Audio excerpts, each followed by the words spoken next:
Okay, we are live on episode 3 of Whispers of Horror.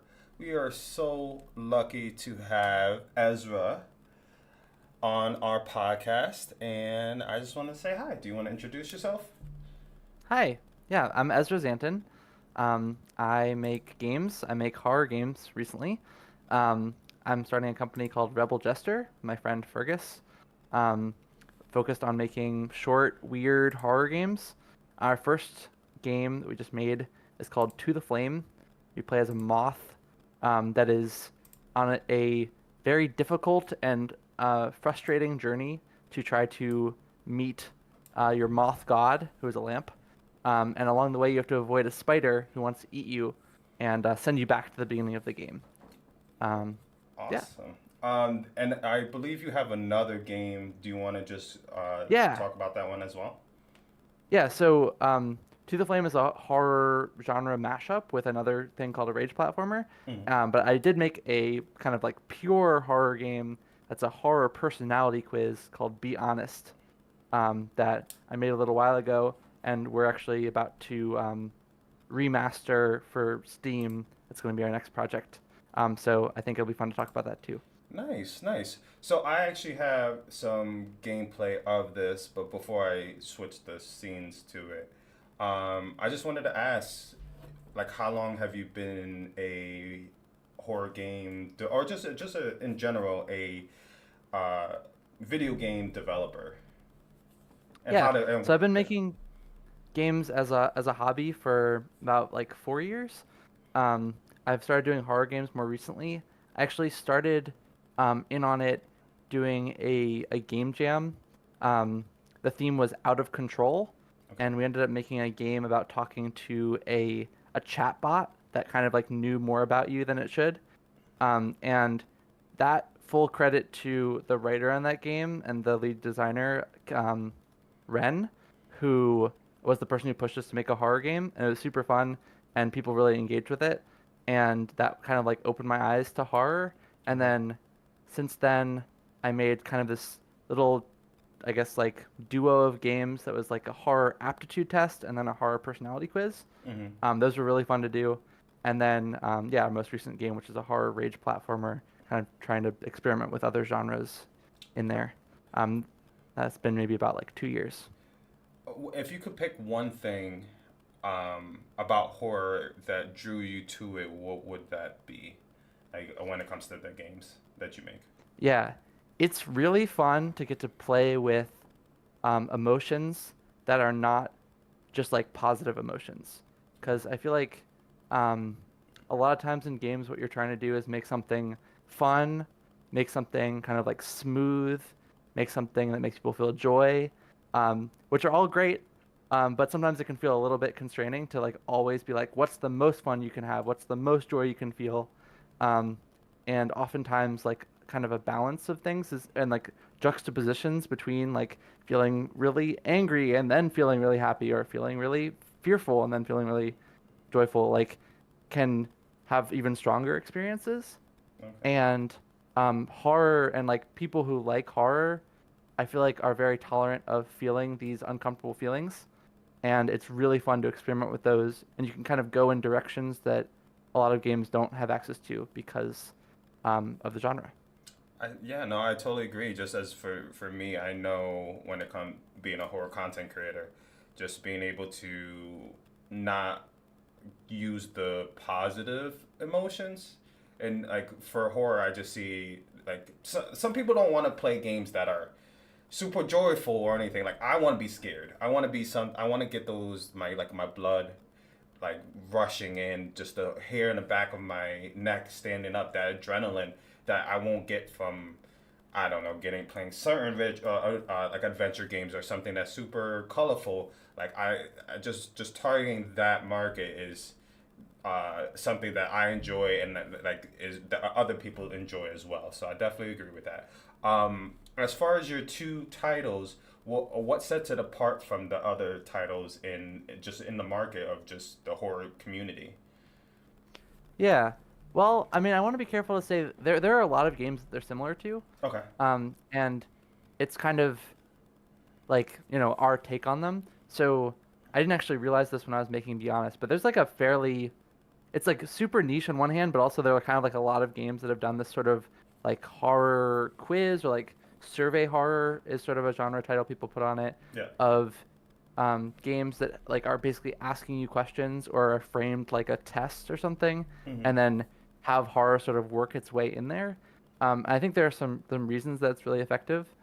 Um, but I think something that I really like doing um, in making games, making horror games specifically, is focusing on subtext and um, emotions.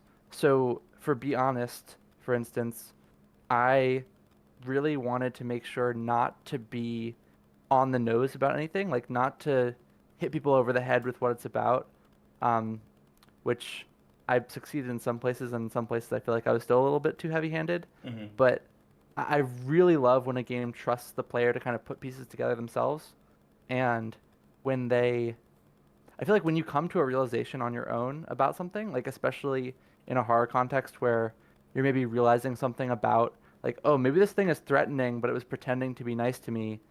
I feel like that realization can be even scarier than Hmm. something just like outright threatening you.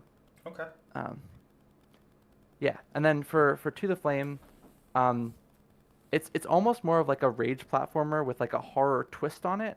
Sure. At the beginning, we really wanted it to be like 50-50, but the game when we were making it kind of ended up wanting to be more of like a rage game, and like so it's like the main feeling is frustration, and then there's like kind of fear as like a side to it almost. Okay. So I think for that game, it's more distinguishing itself from games like Getting Over It and Jump King and stuff that are more of these like rage platformers, and then adding these extra feelings of fear, kind of heightening those feelings that are already there.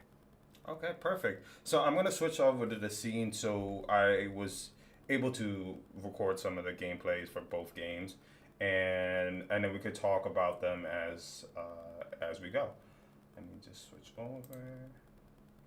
Yeah, and for context for people watching, the game is really hard, and you're not really supposed to get very far very fast. So um, Avery is doing his best and is probably doing better than most people would do in the game, I even though it might look appreciate like that. he's staying at the bottom. I haven't actually seen the footage. I'm just assuming. Yeah, I could actually. I think I could share it to you. I had. We're gonna actually start with Be Honest. Oh, okay. All right, that's Just spoiler gonna. for later then. Yeah. Let me just make sure I turn this down. All right. So as far as Be Honest, what were there any specific influences from other games, like it could games, movie, or literature that made you to make this game?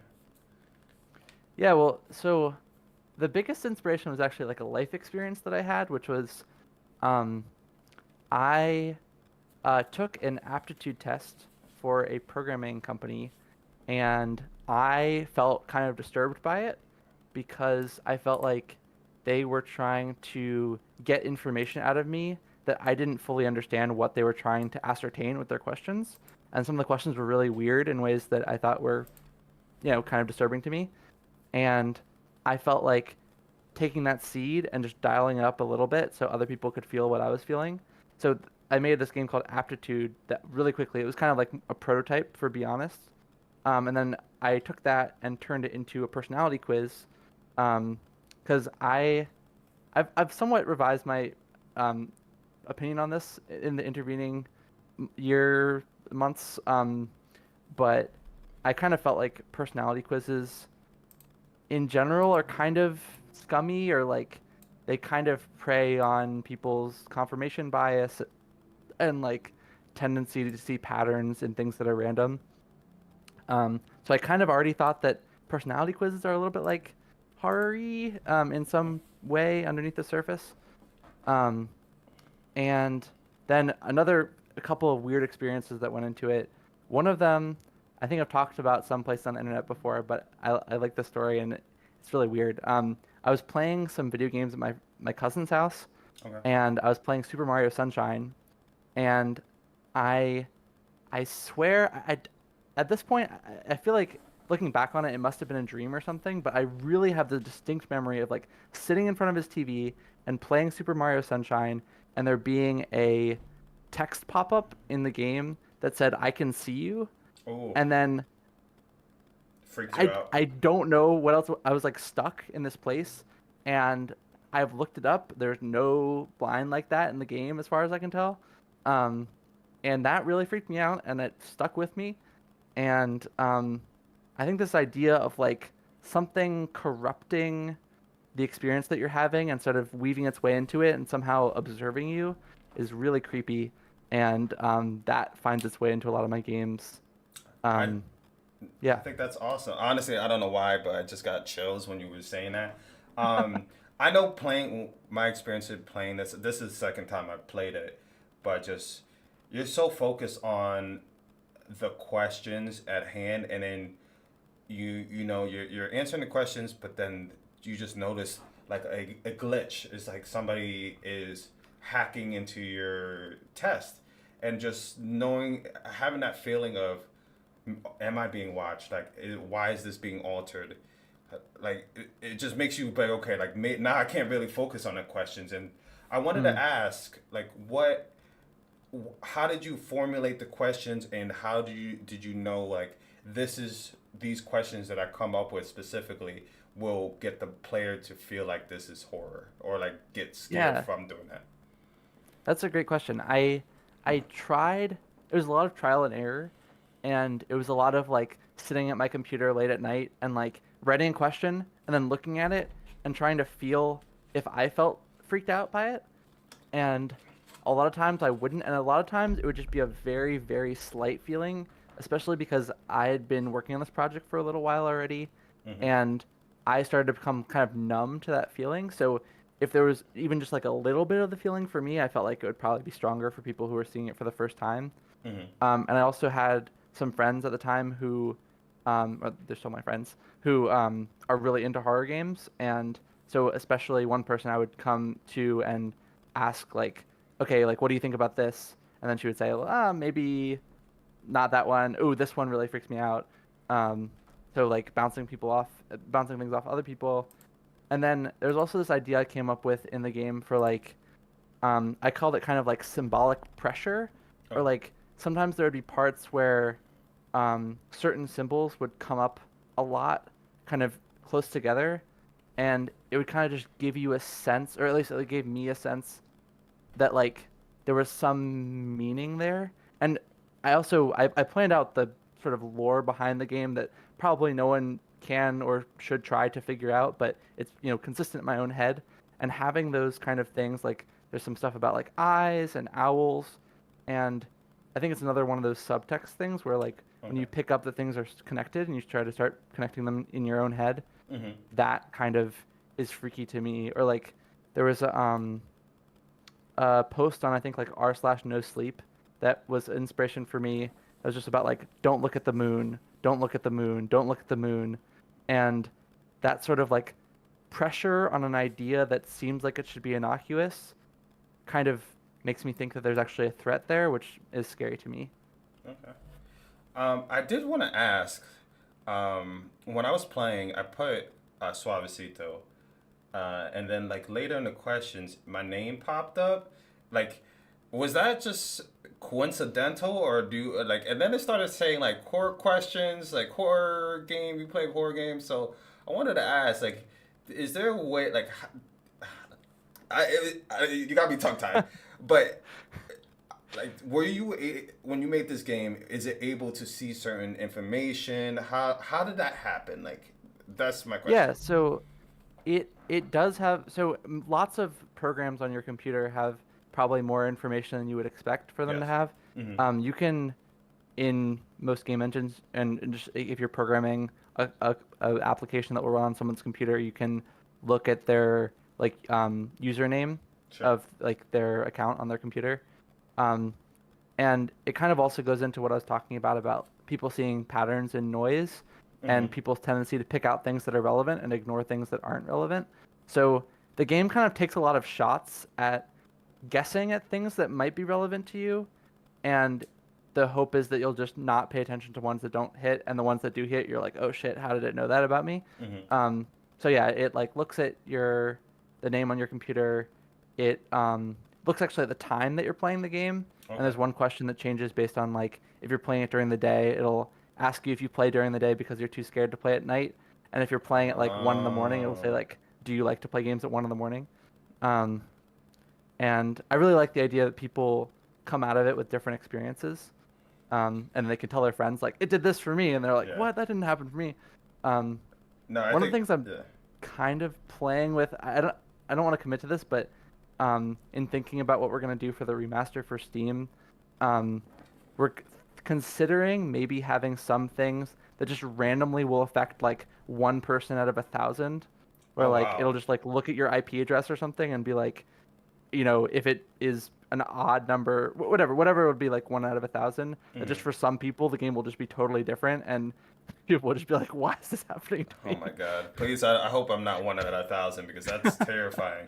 But no, I really enjoyed that because it just makes you feel like, oh my gosh, somebody's in my computer. Like, why? Like, I didn't put that name in. And even, I don't know why, but this game always gives me goosebumps. And just watching just some of my answers and stuff like that, just, it definitely, you definitely hit the mark when it comes to horror when with this game, just because you're so focused on answering the questions and the fact that now it's asking questions that are prevalent to me without me providing that information just adds another element to it. So I kudos to you. I do want to ask how the like you have the music in the background. How does that play a factor into like building the tension, or the atmosphere you're trying to portray when this test is being taken? Yeah, so I work with somebody who goes by the Spookfish, who Okay. is a really, really amazing musician, and he is especially great. I mean, he's a amazing musician in general, and he's also really, really great at making soundtracks for games because he plays a lot of games. He really gets games, and he um, he really got what we were going for. Like, he's also a huge fan of horror, Okay. and like there's even some like kind of hidden messages in the sort of soundtrack, if you want to call it that, for the game, where like things are sped up or slowed down or played backwards and stuff. Um, and actually, for this game, there's a lot of really serendipitous things that happened. Like for instance, um, at the time, the Spookfish's um, like recording software or like his like plug had broken, so when Sure. he made something he had to like play it from his phone to record it onto something else, and Sure. when he was doing that, like maybe his somebody else in the room would like open a door or something, and you kind of got all this extra stuff in there, and we Okay. just tried to pay attention to the things that worked with the game, took out the things that didn't, but like kept the sort of serendipitous, like a door opening and closing, or another thing that we really wanted to do was like, um, I thought it was really effective to have some sounds in the game that are not treated in any way, like no reverb on them, no like nothing with your headphones, just like a straight up sound like a regular sound effect. Okay. And those were like the things that are in the game, and then have some things that do have like reverb and kind of feel like they're coming from your room, to try to like make it seem like the game's kind of coming out at you. Okay. So that's another thing that we did to kind of like, especially for Be Honest, that game is a lot about sort of meta horror and like wondering what the boundaries are between the game and real life, Hmm. and having those kind of sounds help with that project. Yeah, I definitely could see what you're saying with that. Regarding just, just the development of the game, did you face any, like, what were the challenges that you faced during development, either like creativity or technically, and how did you overcome some of the trial and tribulations that you dealt with? Yeah, well, I think honestly a big one that I was telling you about before, and this is a challenge for lots of games, but I think especially narrative games, that you become numb to the feelings that you're putting into it because you can only experience them for the first time once. Hmm. And if you came up with them, you're already kind of tainted in a way where you can't really experience it. So having a ton of playtesters helped a lot with that. I'd say. I mean, technically the game is very straightforward. Like, it is basically just a multiple choice thing. Mm-hmm. The only things that were really hard were um, like the sort of glitching effects. Um, the so there's something in game development called a shader, which Okay. is like basically a type of code that you can run on an image that um, can get you better effects at a faster speed because um, it basically runs the code from the perspective of one pixel, Okay. which is really hard to wrap your mind around, but it basically lets your GPU like do things for you that are good. Try not to go too much into the weeds, but basically a lot of the glitches that we used are shaders, and I was just kind of learning that at the time, and shaders are really weird and complicated. And what I ended up doing was like basically the game like takes a picture of your screen and then runs it through this code and like puts it back on the screen, and it has to still make like the buttons line up with where you think they should be for like clicking on them and stuff. Mm-hmm. That was kind of weird to figure out, and there didn't end up being that many of them in the game, but there's sort of like a glitching one that where the like sort of things get offset in a weird way, and then there's one where the screen kind of melts in a way that I really liked, and that was kind of worth it for learning those things. I Yeah. truly love the visual effects of just even like when I'm playing and like the screen is melting or there's words crossed off or like when I see a certain question and it changes the wording. I think that's just another element that again every time I don't know what's going on with my body. I'm literally getting chill. Are you Maybe cold? no, You no. turning I, yellow? just, I it truly just this game just like I've always loved this style of game and for some reason it always gets to me just but this is what I want. Like I love this feeling. And so I just want to again thank you for making this because it just adds another element of you're being watched and you like I think I'm in control but I'm not. So like even though I'm Hmm. taking this test, am I really taking this test or they're making the questions formulate to make where they're in control? So I Yeah. again, kudos to you. Um, Thanks. as for so I wanted to ask, with the community, like, what was the response for this game when it came out, and how does the community play a factor of just the influence of this game? Yeah. Well, I think one of the fun things about making a personality quiz, and this is, I think, partially where my like sort of mixed feelings come in, because I really do think that a lot of personality quizzes kind of prey on cognitive biases that people have that um, are not great. You know, like the Mm-hmm. tendency to sort people into groups and to like saying, "Oh, this is my tribe and this is this other tribe," and I don't like that. Um, and however, it is fun when you make a personality quiz thing for people to say, for instance, in the comments, like, "Oh, I got this. What did you get?" And it's kind of like a lot of horror games, and there's a synergy that happened. And I think one of the reasons I was saying like there's kind of a couple of games like this. Mm-hmm. I think there is the synergy where horror video games, for whatever reason, they have more permission to have like multiple different endings and like having like the good ending or the bad ending. Um, and I am very much not a completionist, Mm-hmm. and I appreciate people who are. I get it. But I think it's really fun to go through a game once and just see what you get, and like that's your experience with the game. And like if you want to go back and experience everything, like I understand, but also there's something really nice about just doing it once and not knowing what else there is out there and kind of wondering and then talking to people and seeing like what did you get? What did I get?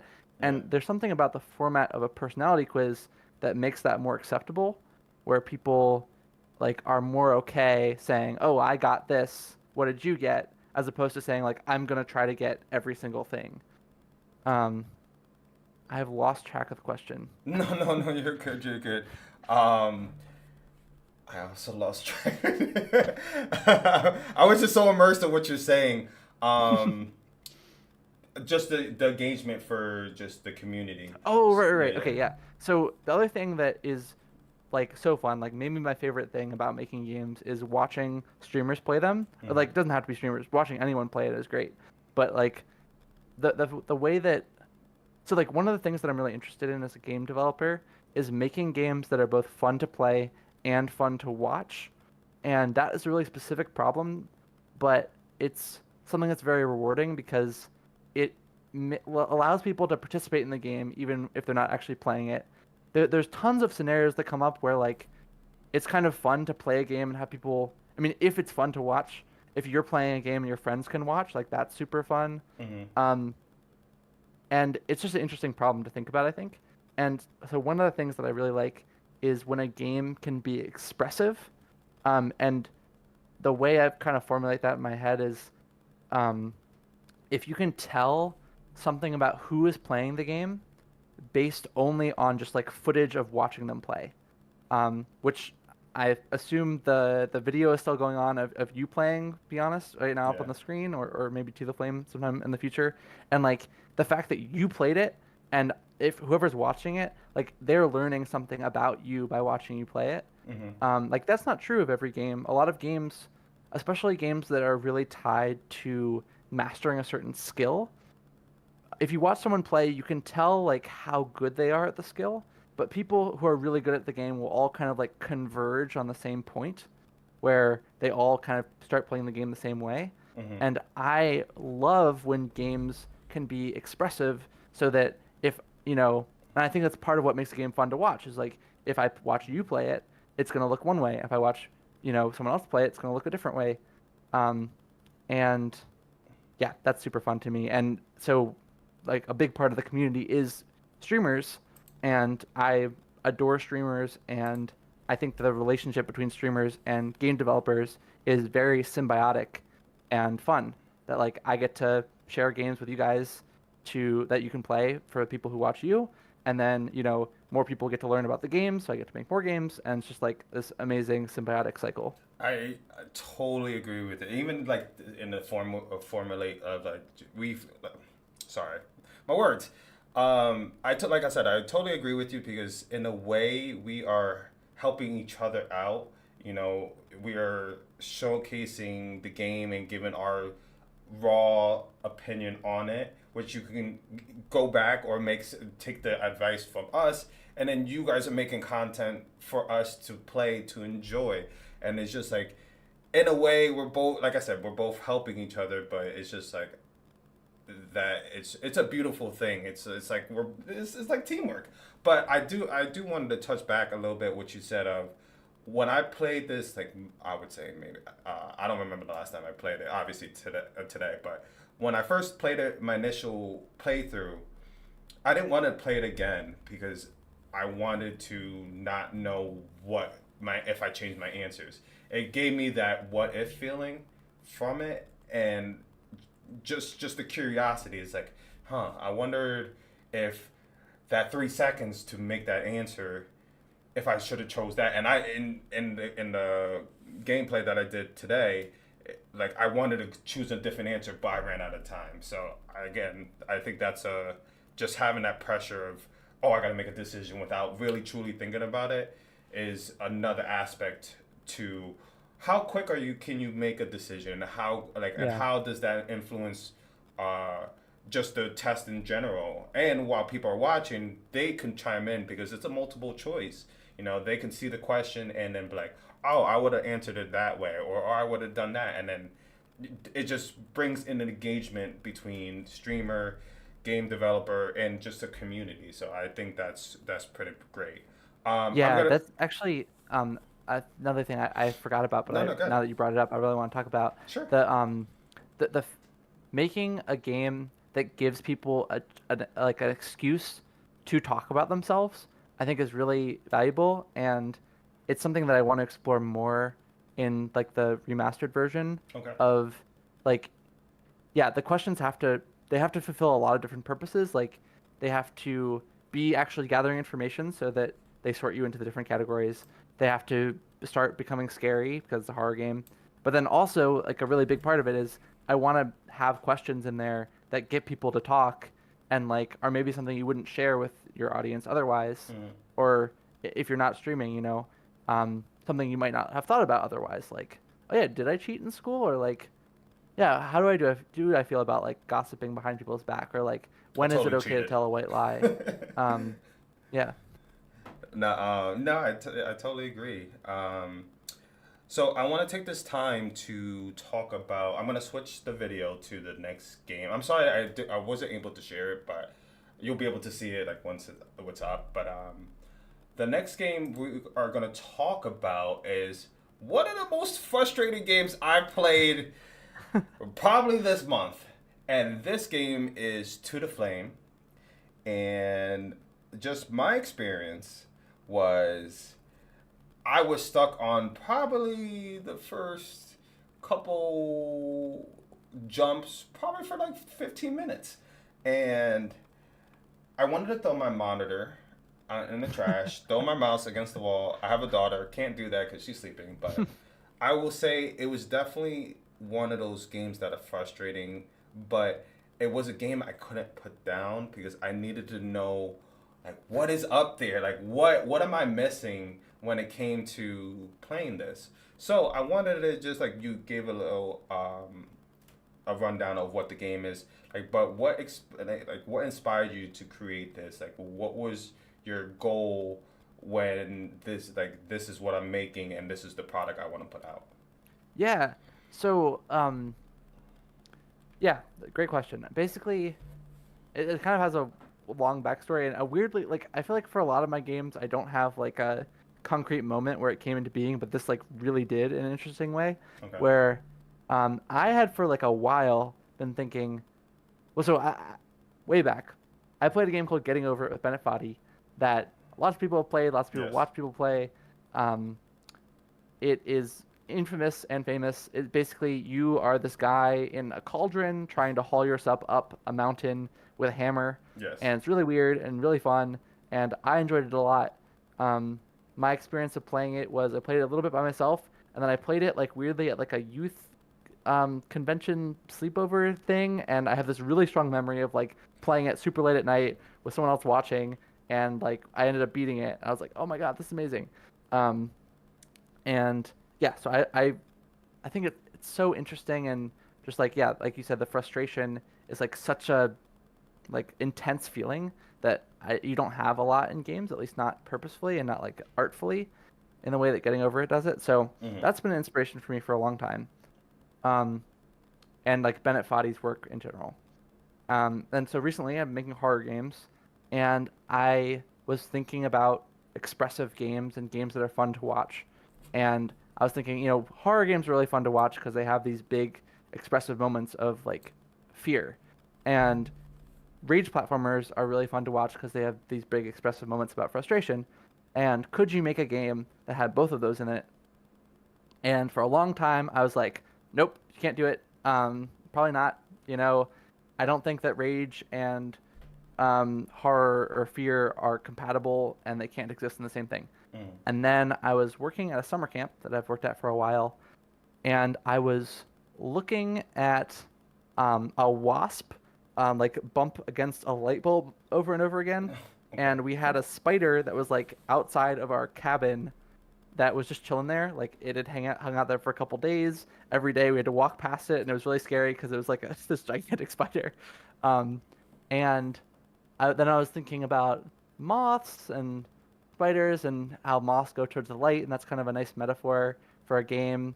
And then I was thinking about the like frustration or like the rage and horror thing again, and um, I was thinking, well, wait a minute, like rage games aren't really about rage. They're actually about frustration, Mm-hmm. and if you get frustrated enough, it can turn into rage. And then I was thinking, okay, frustration and fear, is there like a precedent for that? And then I thought about movies where you're trying to unlock like a lock and someone is chasing you. Mm-hmm. And I was like, that's kind of exactly what I want. Like this thing of like you're being frustrated that you can't do something, and there's this pressure to do it because you are afraid. Um, and I was like, oh wow, okay, so maybe it could, do that. And I'd been watching some things of Jump King, of these jumps, and it kind of all just like came together. And I have like almost a journal entry of like exactly the way that the game ended up being, where I Mm-hmm. was like, okay, so you're a moth and you have these jumps, and you can jump in the air because you're a moth and you have wings, and then there's a spider chasing you, and that's like the freer part. And so it kind of all came together in that moment, which was kind of unusual for me. Okay. And then, so the rest of the time working at the summer camp, I didn't have my computer with me or anything. I got back home and I started prototyping it, and it was really fun. And I took it to the person I work with, Fergus, who's the artist who you were talking about, like wanting to see the rest of the game. That was not in my initial prototype. That is Oh, okay. only because of the art. So like huge props to Fergus for making the game look beautiful, um, and to Danny to the Spookfish for making the game sound beautiful and have different audio in the different sections. Um, but yeah, it kind of came together super quickly, at least the initial part, and yeah, that's kind of where it came from. I've lost track of the question again. No, no, no, no. I'm You talking too answered it. much. No, no, you Drowning out answered my it own beautifully. thoughts. No, honestly, I think this is so much insight just of how just the game is in general. So please, like, ramble away. Um, I will definitely say just the visuals, just the art is just I truly enjoyed it, which is why I wanted to get further to see like just the different art styles in it and the atmosphere. So I wanted to ask like, how did you like how did you approach crafting the atmosphere and the settings in the game to invoke like fear and tension and that in this type of game? Yeah. Well, yeah, that's a good question. So when we talk about setting in a video game, it kind of relates to level design. Okay. And the level design is kind of like my side of things, and then the art and the music, my collaborators. So I can talk more about the level design of. We went through like a ton of iterations of the level pretty fast, Mm-hmm. and they were just like basically. So I don't know if you know this term or whoever's watching does, but there's a term that game designers use called gray boxing, which is Okay. basically when you make a level out of just like gray squares, and it's everyone knows it's temporary, but it's just like to figure out like okay if generally these things are here and these things are here, like how will that feel to move around? Um, and there were a bunch of things we found in doing that. Some of them are like pretty technical, like what jumps are fun to make, how far can you jump, what's the smallest platform you can make, things like that. Mm-hmm. But there's also some things we found like once we had the spider in, big open areas felt more scary because the spider can get you there. Yeah. And smaller areas, while they felt kind of cramped, also feel kind of cozy because spider can't get you there, and that contrast is interesting. Um, and there's also these feelings of vertigo, where even though it's a 2D game, if you are at a place where you know you can fall a long way, um, this is my favorite part of rage games. It's kind of like why I wanted to make one. That the Mm-hmm. farther up you go, the more performance anxiety you have, and that feeling is like super intense, and is not something I get a lot from games, where you're kind of doing things that you've kind of done before, but now you're doing it, and there's these really high stakes, and that makes you feel really anxious, and that to me is also sort of related to fear and horror as a genre. So having all those emotions mixed together was really interesting for me, and then we tried to reinforce that with the art and the music, where um, we tried to make sort of warmer colors and lights for areas that are cozier and the spider can't get you, and sort of like colder open areas for where the spider can get you. Um, and for the music, um, so the music that the Spookfish ended up creating for this game is really beautiful, and is actually maybe even too beautiful in the sense that it kind of can calm you down in a way, Mm-hmm. which is nice sometimes. But we found that when the music was just as it was, and the spider would come towards you, people weren't actually very scared of the spider because they were being so calmed by this beautiful music. Mm-hmm. So we ended up doing this thing where when the spider is close to you, the music fades out, and you fade in the sounds of the spider, kind of like, Makes yeah. and a heartbeat sound, which I mean, this is kind of like a brute force trick almost, but we found this in a previous game where just putting in the sound of a heartbeat, it kind of like triggers your brain to be like, I should be stressed also, and kind of makes your heartbeat speed up. I noticed Um, that. yeah, yeah. So those were sort of like the auditory ways that we made um, moments of tension, and also the music isn't playing all the time, and Hmm. that's something that we kind of got from Minecraft in a way, where like Minecraft is silent for a long time, and then music comes in, and it kind of can feel eerie when it's silent. And credit to our friend John Bellini, who is a composer who we know from like the Boston game development community, Hmm. who was giving us advice about this, and he was like, "Yeah, for games, oftentimes you can just have it be silent for a while, and it'll make it even better when the music comes back in. And having those Mm. moments of silence kind of can give you some tension in different places where like maybe you're about to make a jump and the music fades out, and you feel kind of stressed." Yeah. Um, yeah, I was gonna say, just having a moments of silence definitely plays a factor because you like now you instead of hearing the music, you hear the mechanics.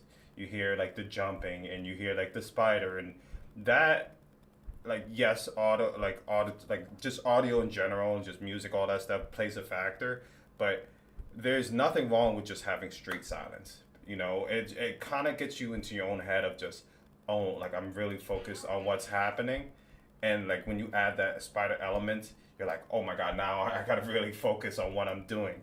I was gonna ask, so like I noticed like when I was playing, there was certain mechanics that added to the rage and the frustration. Like when I was jumping, I would slide.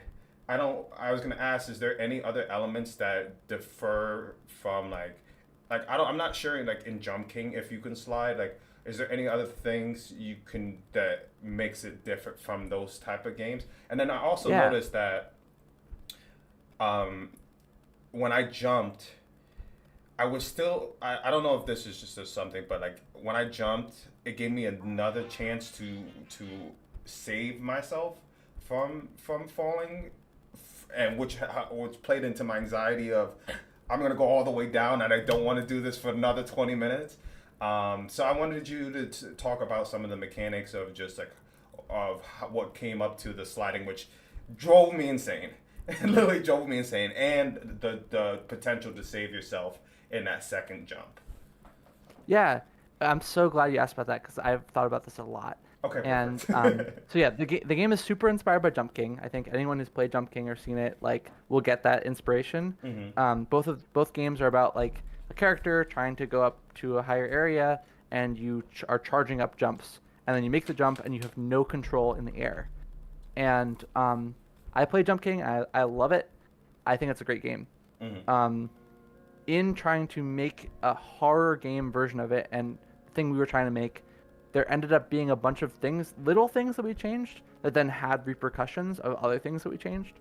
So the two main things were one, in Jump King, and this is something that you don't actually, you might not know if you just watch people play it, but if you play it yourself, when you charge up a jump, you're charging, and then if you like stop midway, you do a small jump, Hmm. but if you charge up completely, the game jumps for you.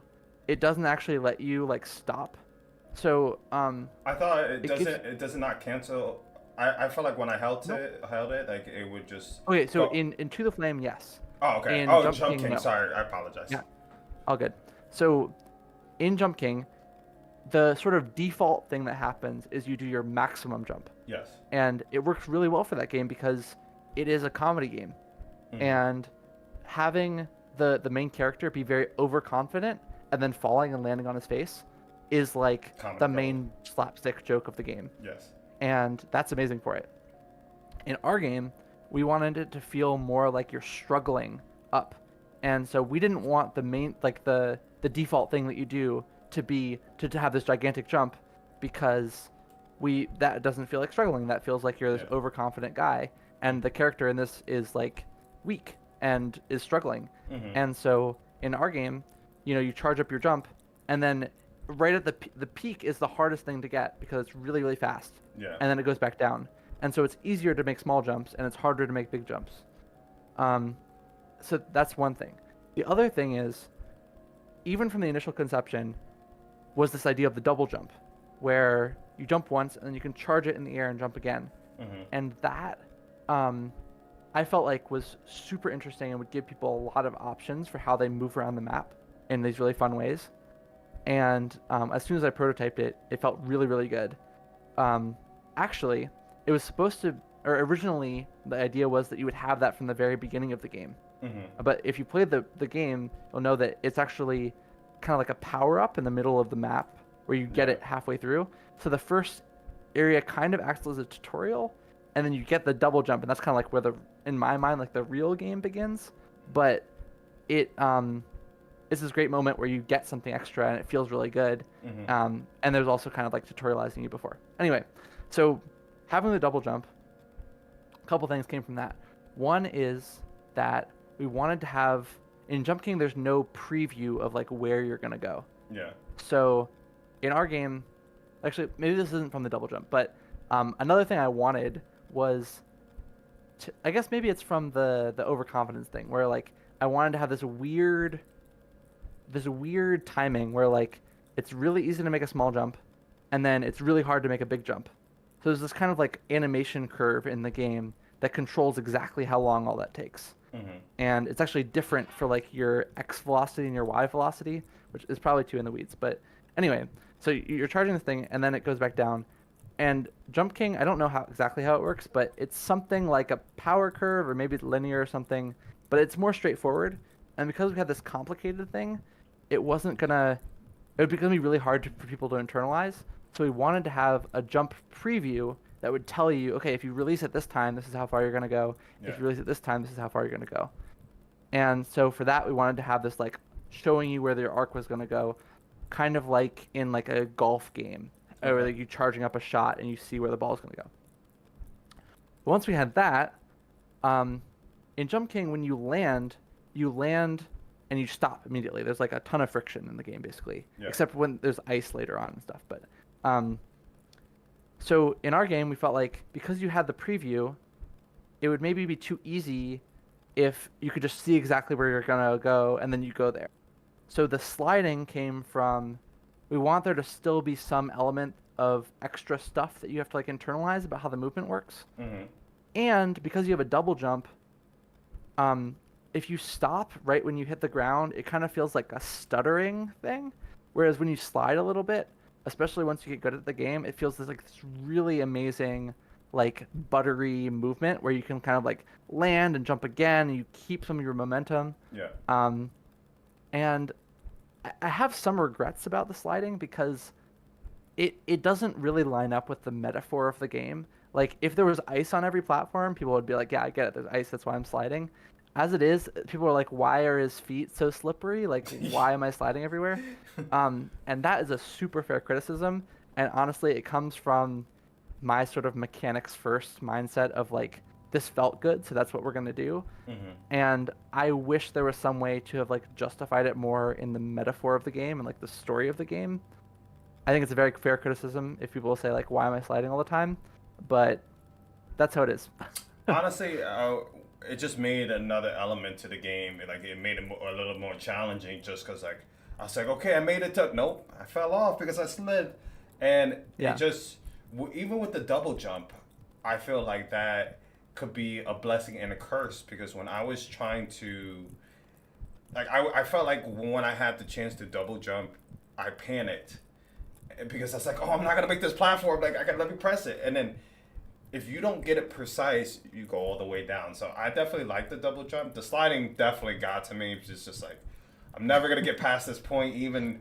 And now the spider's after me, and I was like, oh, man. So you definitely portrayed the rage, the frustration. But I will say that what made this game awesome is that even though I was struggling a lot of it, the satisfaction of, oh, I made it to the next part, even though I spent 20 minutes on this and now I got to figure this out. It gives you that puzzle aspect because there was a part where I got stuck in a little crevice and I had to bounce my body onto another platform. And I was like, I'm not getting it. And then I was like, oh, what if I try to bounce my body on this other side of the platform? And then just having that satisfaction to be like, there is a chance for me to beat this game that like I'm not going to be just stuck here forever, but I have to be more creative with it. Is another aspect to the game that I truly enjoy, and again, kudos to you for coming up with that. Like I totally understand the sliding thing, but I just think it just adds another element. You want people to be frustrated playing this game, so that's where you're trying to target when it comes to this. Yeah. Um, let's talk about the spider a little bit more. How did you come up with when the spider makes its appearances and like how often it would show on the screen and what part, like as you mentioned that there's certain places the spider can't go and there are places that it can go, like how did you determine these are out of bounds for it and what and how uh how like how's this place out of bounds for the spiders where you can still feel safe but or versus the other places where the spider can get you. Sorry, that Yeah. formulated question was hard. No, no, I get it. Yeah. So the way that the spider works, um, it was actually really inspired by this game called Rain World, Okay. which is a game where there's a simulated ecosystem, and you're this small slug cat who is very tasty to all these predators. But you're kind of like wily too, and you can get around, and you can hide from people, and you can use tools. But there's all these really scary monsters, and people don't call Rain World a horror game, but I've had some of the most fearful experiences in my gaming life in Rain World, Okay. and I love the way that their creatures work. And um, one of the things we were interested in for this game, and kind of one of the reasons we chose to work on it, is we felt like it would be small enough that it was doable with a team of two who's new to making games in a relatively short time, Mm-hmm. but it would also stretch us in certain ways. And one of the games I really wanted to be stretched as a programmer is to make a creature with procedural animation. Okay. So Rain World has this. Basically, it's when animation is done through code instead of through art. So there's no frame by frame animation.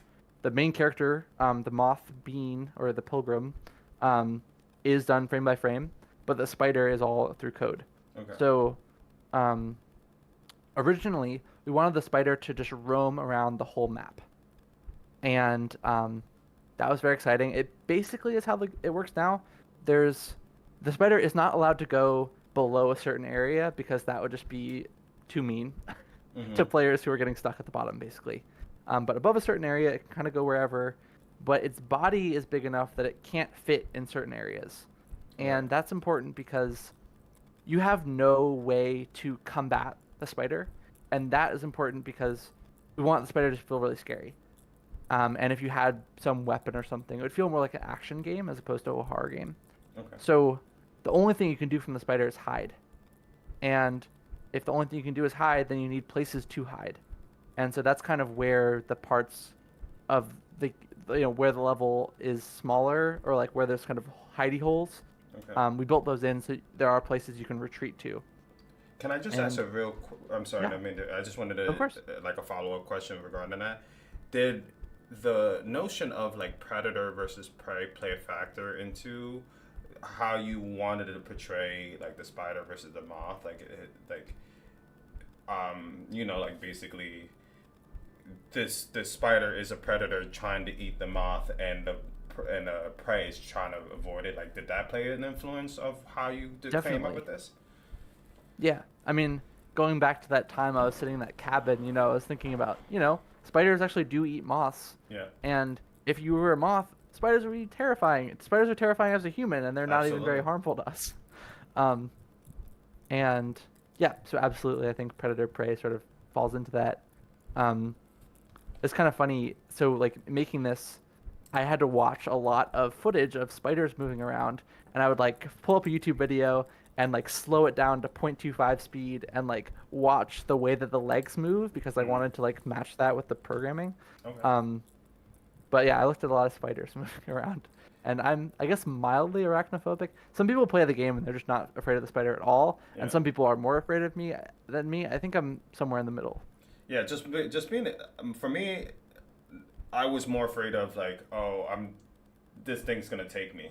Not even of the spider, just because like I love just looking at the spider. Yes, it could be intimidating, but just knowing that this thing could grab me and make me go start from the beginning, like that was Yeah, good enough for me.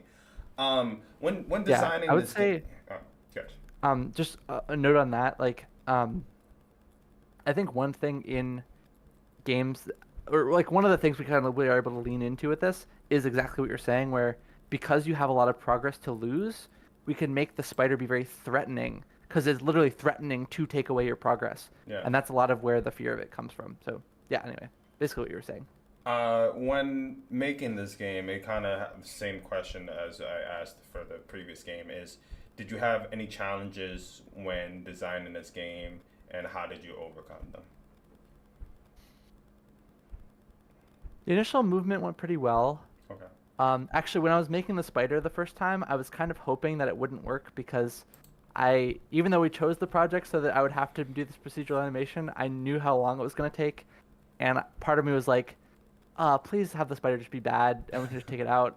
But Okay. that was really good. We had to leave it in. Okay. Um, and yeah, I mean, so programming the spider really took a long time. Like, it might have taken like maybe I want to say like a month or two, like of just Sure. programming time of figuring out how it was going to work, um, going through a lot of iterations, figuring out how the legs should move. Like, the spider is basically floating around the map, or at least it was at the beginning, and that made it feel very untethered from the wall, which is really it's supposed to be climbing on the wall basically at the background, Okay. and it's important not just for like having it look good, but also for a long time people didn't get that you could hide from it, Gotcha.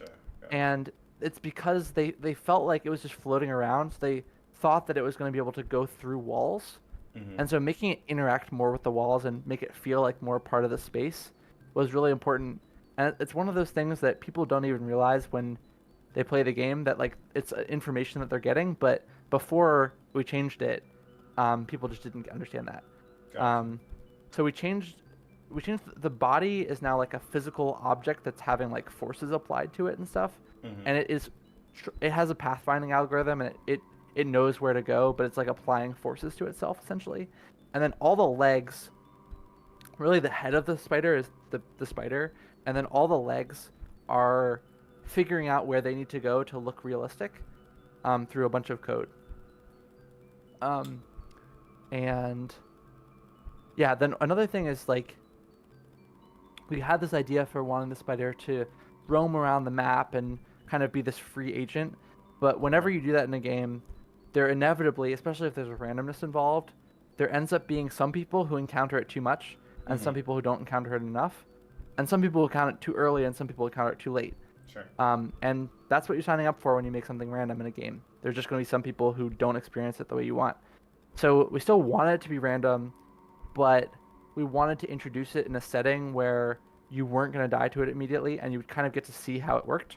Mm-hmm. So one time I took it to a playtest, an in-person playtest, and somebody it was random, happened to get to this. There's a part in the game called the Ruined Church, Sure. and they were just getting into there when the spider came and chased them, and it was really dramatic. And Mm-hmm. the person I think actually like screamed out loud. I was like, and I was like, that is really good. I kind of want actually everyone to experience that. So Gotcha. we just changed the way that it worked, where the spider doesn't follow you until you get to that area. So you have a little while of just figuring out the Figure mechanics it and out. learning how to jump and everything. And then once you get there, the spider like teleports to a certain place and chases you into it, and you have this automatic safe area where like some people jump into it, but most people get that you can hide from it. So it Mm-hmm. teaches them that. It shows them the spider for the first time, and they can watch it sort of like how it moves, how it lunges at you, and then it sort of goes away. And then once you get up to the next area, then everything's on limits for the spider. Like it can go anywhere, it'll Okay. chase you anywhere. Um, yeah, so that was an interesting sort of winding path that it took to get to where it is now. I will say when I saw the trailer and I hit you up, the spider, like just watching the spider grabbing the moth was what sold me on this game. I was like, I gotta get this person on my podcast because I just thought it was definitely violent how it grabs it. I was like, what am I watching? And so I was like, I have to get you on and just for you, just to see what your mindset for that. And just that small snippet was grabbed me for it. So I think that your trailer was great. I do have two. We are running out of time, but I do have two questions, last Sure. questions for you. What advice would you give any aspiring game developers who wanted to create not only horror games, but just being a gaming developer in general? Yeah, I think that the two biggest pieces of advice I would give, and I know these are super cliche, but like they're really true. The first one is like just make stuff. Like you have to make stuff. Look up tutorials if you need, but if you have an idea, like hopefully it's a small idea that you can actually make. But even if it's a big idea, just start trying to make it, and you'll inevitably learn stuff, and you can't do anything without starting. Um, the other piece of advice that goes along with that is finding a community of people who are doing the same things as you, Hmm. or doing different things than you, but people who are being creative and pursuing their own projects. You will inevitably support each other. You'll have people who can playtest your game. You're gonna playtest their game and it back if you're being a good citizen. You're gonna get ideas from them. They're gonna get ideas from you, and you'll all inspire each other to keep working. Um, if there's a local game development scene where you are, that's amazing. I know not everyone has that privilege. There are plenty of things online as well. I actually the game jam I was talking about where I first made a horror game, I met all of those people on Twitter and I just asked them, "Do you want to work on this with me?" And they were all very nice and said yes. Awesome. Um, and yeah, so finding a community, making some stuff, that's how you have to get started. Perfect. Finally, could you share any things that you might be working in? You kind of brought it up that you wanted to do the remaster, Yeah. but is there anything that, or even, let me just rephrase the question. So, could you share any teaser or hints about what players can expect for the future from you or your studio, or like just things that you are potentially working on moving forward? Yeah, well, okay, we're gonna keep making horror games. We're Okay. gonna keep making like weird horror games that are probably not very similar to other ones you might see. Sure. Um, the Currently we're working on a remaster of Be Honest, which is gonna have all new questions. It's gonna have more branches. So like I was talking about, where I think it's really fun that I play the game and have a totally different experience from you. We're Mm-hmm. gonna have more branches off earlier in the game so that people have more different experiences with it, like based on what you're answering the questions, basically. Mm-hmm. Um, After we make that, it's kind of up in the air. We have like a list of like 100 game ideas that we're excited about. Oh Like wow. I'm not even joking. It's like basically that many. And we have like, am I excited about it? Is Fergus excited about it? Can we do it in the time that we need? Do we think that people would like it back?